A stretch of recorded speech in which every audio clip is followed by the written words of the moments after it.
Assalamualaikum warahmatullahi wabarakatuh. Perkenalkan kami dari kelompok 1 akan mempresentasikan hasil diskusi kami yaitu kelelawar. Nah, di sini ada beberapa Javelin board dan juga isi wawancaranya dan juga ada customernya. Nah, saya mau jelasin dulu nih tentang lelawan. Lelawan sendiri apa sih? Nah, lelawan sendiri ini merupakan produk makanan hasil olahan dari bermacam-macam seafood, diantaranya terdapat baby cumi, ada cakalang, teri, ikan asin, ayam suwir, yang dikombinasikan dengan sambal khas rumahan seperti sambal terasi, sambal mata, sambal ijo, sambal bawang, dan yang lainnya. Nah, makanan dalam kemasan ini juga salah satu menu pelengkap yang praktis dan mudah dibawa kemana-mana karena kemasan ini seperti kayak bentuk kekaleng dan juga ada bentuk plastik dan juga ada toples plastik. Nah, sehingga cocok nih untuk orang yang akan bepergian jauh dan tidak sempat menyiapkan bekal untuk di perjalanan. Nah, makanan ini juga termasuk banyak digemari oleh orang-orang karena lebih menonjolkan rasa sambalnya dan si bumbu rempah karena mungkin sambal rumahan ya. Nah, dan hal tersebut juga bisa dilihat dari selera orang Indonesia yang katanya gak bisa makan kalau tidak pakai sambal. Nah, perkenalkan dulu, nama saya Adelia Trisa sebagai moderator dari penyaji 1 dan teman saya ada Trikunia sebagai penyaji 2. Nah, jadi di sini kita mempunyai customer segmen. Nah, customer segmen kita itu ada 3. Yang pertama itu ada orang yang akan melakukan haji atau umroh, dan juga orang yang sedang mendaki, dan juga yang ketiga ada anak kos. Nah, di sini ada eksperimen board. Nah, customer kita tadi udah, nah ada problemnya nih, apa sih problemnya? Nah, untuk yang umroh sendiri, problemnya itu orang yang membutuhkan makanan yang awet 1 bulan. Nah, kalau yang sedang melakukan pendakian, yaitu bagi yang lebih suka praktis dan juga cepat saji. Jadi kadang tuh kalau mau pendakian kan nggak suka yang ribet-ribet kan. Jadi dia yang lebih praktis aja gitu. Nah, untuk anak kos sendiri problemnya itu bagi yang tidak sempat untuk memasak dan membeli lauk. Kadang tuh anak kos kan sibuk untuk kuliah ya, jadi kayak seharian hanya kuliah saja, dan dia tidak sempat untuk memasak gitu. Dan apalagi kan anak kos kan rata-rata anaknya mageran, jadi kayak mager untuk keluar untuk mencari makan, untuk membeli lauk gitu. Nah, solusinya apa sih? Solusinya yaitu kita akan membuat makanan cepat saji dengan mempunyai ketahanan yang cukup lama, dan juga membuat menu yang sudah satu paket. Jadi di sambal lelauhan ini kita tidak hanya membuat sambal saja, tapi kita juga sudah cantumkan, sudah memasukkan dengan toppingnya gitu, dengan lauknya. Jadi sudah satu paket gitu. Orang-orang kan kadang kalau misalkan sambal doang kan kayak ngerasa lauknya bingung nih, lauk apa. Nah, kalau sambal lelauhan ini nggak usah masak lauk lagi, jadi udah ada lauknya di situ. Nah, risk assumption untuk yang akan berpergian umroh sendiri, yaitu ketakutan jika tidak menemukan makanan yang tidak sesuai lidah mereka di sana.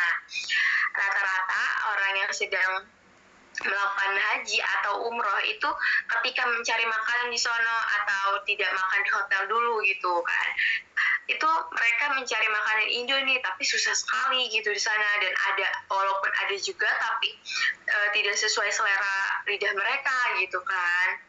Nah, kalau yang untuk anak pendakian sendiri nih, ketakutan jika tidak ada yang berjualan di atas sana. Kadang tuh kalau sedang melakukan pendakian kan kita nggak tahu ada yang berjualan atau tidak di sana. Terus apakah ada yang ada pos-pos yang menyediakan makanan, kita kan nggak tahu. Jadi kita hanya berjaga-jaga saja, dan juga kita membawa yang cepat saji. Jadi untuk menghemat juga, lebih praktis juga gitu. Nah, kalau anak kos sendiri, kebanyakan anak kos sangat sibuk kuliah sehingga tidak sempat menyiapkan makanan.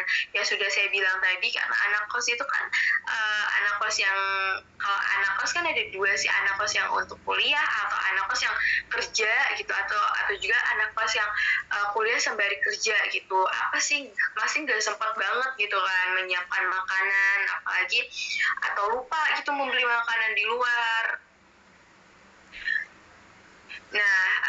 selanjutnya itu ada method and success and criterion.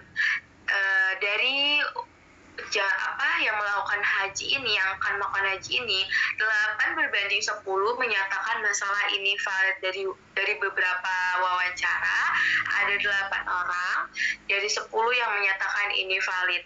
Nah, untuk yang anak pendaki sendiri, karena kita anak pendakinya hanya wawancara 6 orang, tidak sampai 10 orang.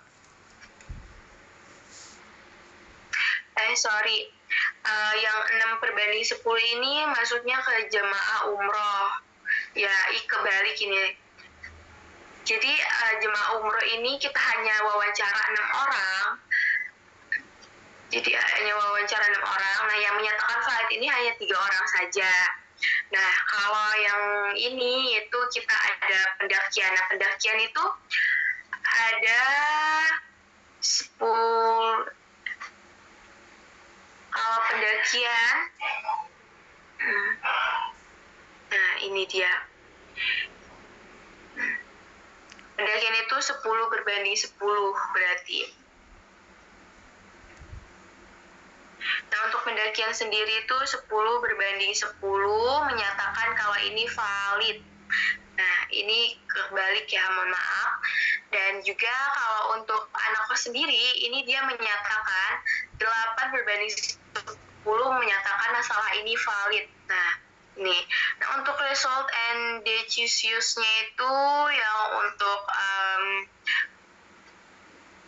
umroh ini kita tidak menyatakan ini bisa validasi gitu, tapi kita menyatakan bahwa mungkin yang kita wawancarai yang umroh ini dia tidak tahu, kayak maksudnya dia kira 10-50% gitu. Jadi pas kita menyatakan berapa nih persen untuk kakak membeli pada kami gitu, nah dia langsung menjawab 50%. Nah, dia kira itu 50% itu kayak sama seperti 100, padahal tidak gitu. Nah, untuk pendaki sendiri tadi 10/10 masalah ini valid. Nah, kita langsung ke learning. Nah, learning itu yang untuk jamaah umroh, ini seseorang yang sudah terbiasa dengan makanan Indonesia dan takut tidak ada makanan tidak sesuai selera mereka gitu di sana. Ketakutannya di situ. Nah, kalau yang untuk pendakian, itu ketakutan terhadap lokasi yang tidak strategis karena tidak ada yang berjualan di sana. Ya, nah kalau untuk yang anak kos itu ketakutan jika saat mereka keluar gitu ke rumah ternyata makanan yang mereka inginkan sudah habis atau jam-jamnya sudah pada tutup semua gitu. Nah, untuk slide yang selanjutnya itu akan dijelaskan oleh teman saya. Silakan, Mbak. Oke, saya akan melanjutkan. Jadi di sini tuh ada hasil wawancara 30 segmen. Jadinya sebenarnya tuh kita mau wawancarai 3 segmen kan, yang tentang anak kos, umroh, dan pendaki. Dan di sini saya akan menjelaskan tentang anak kos dahulu ya.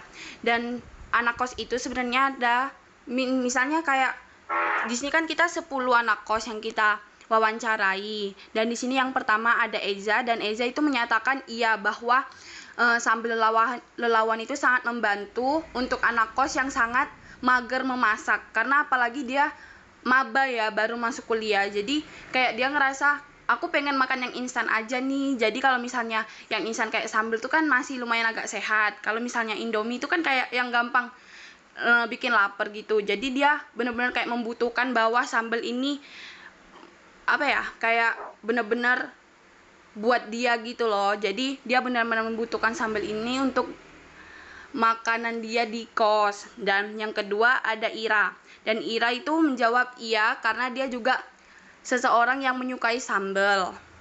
Dan yang ketiga Tuti itu tidak suka sambal, tapi dia menyatakan bahwa dia suka sama varian-varian sambal karena dia mungkin gak suka terlalu pedas, tapi dia suka sama lauknya. Dan yang keempat ada Deti, dan Deti itu sangat menyukai sambal karena memang katanya itu makanan khas Indonesia banget. Dan ada Lika yang menyatakan iya, Zahra tidak, Deni iya, Agum iya, Listia iya, Mila iya. Total anak kos yang benar-benar kita wawancara itu yang menyatakan iya itu ada 8 orang.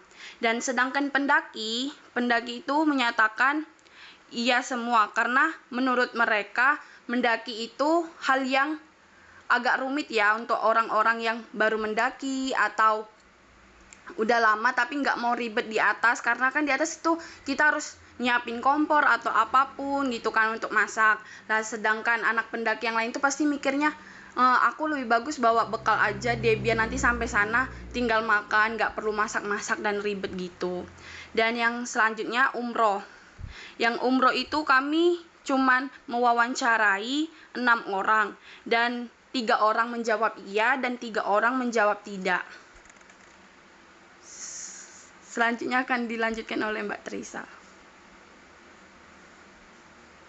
Nah, tadi kan udah dijelasin kalau ada yang menjawab iya dan 3. Nah, ini kayak kita bikin risk assumption-nya dari anak kos sendiri, nomor 1 sampai 10 ini ada 10 segmen dari anak kos. Nah, itu yang tidak, itu ada Mbak Tuti dari anak kos dan juga ada Mbak Jahra dari anak kos. Itu tidak menjawab, yang menjawab tidak gitu. Jadi poinnya hanya 8 saja. Nah, untuk yang pendaki sendiri itu 10 ya, 10 customer yang 10 orang yang kita wawancarai itu rata-rata menjawab ya semua. Jadi totalnya 10. Maaf ini salah 7 ya. Dan yang umroh sendiri nih, karena umroh ada 6 orang, itu jadi kita belum memastikan gitu kalau ini valid nggak sih gitu. Untuk Gimana tadi saya jelaskan, mereka masukin persenannya 50% gitu, tapi dikira mereka 10-50%, ternyata kan kita persen dari 10 sampai 100 lah gitu. Nah, dari yang menjawab iya itu ada Mbak Dewi, ada Ibu Siti, ada Ibu Hanum juga. Nah, yang dari ketiganya ini dari Farisha, Jihan, atau Farda ini menjawab tidak. Nah, rekapan hasil validasi. Ada yang pertama itu ada main assumption 1, yaitu valid 8 dari anak kos. Validnya 8 orang, yang tidak valid 2 orang, totalnya 10 orang. Nah, kalau yang untuk pendaki, validnya 10 orang dan yang tidak validnya tidak ada, jadi totalnya 10 orang juga. Nah, kalau yang untuk umroh, ini validnya 3 orang, yang tidak validnya 3 orang juga, jadi totalnya 6 orang. Nah, berikut contoh produk dari sambal lelauhan sendiri. Nah, ini packagingnya seperti kaca dan juga tutup toplesnya juga seperti kayak aluminium. apa ya kalau dijelaskan? Ya, aluminium gitu. Dan juga jadi kaca sambal rumahan seperti ini. Jadi baiknya itu harus ditempati seperti kaca seperti itu. Agar awet.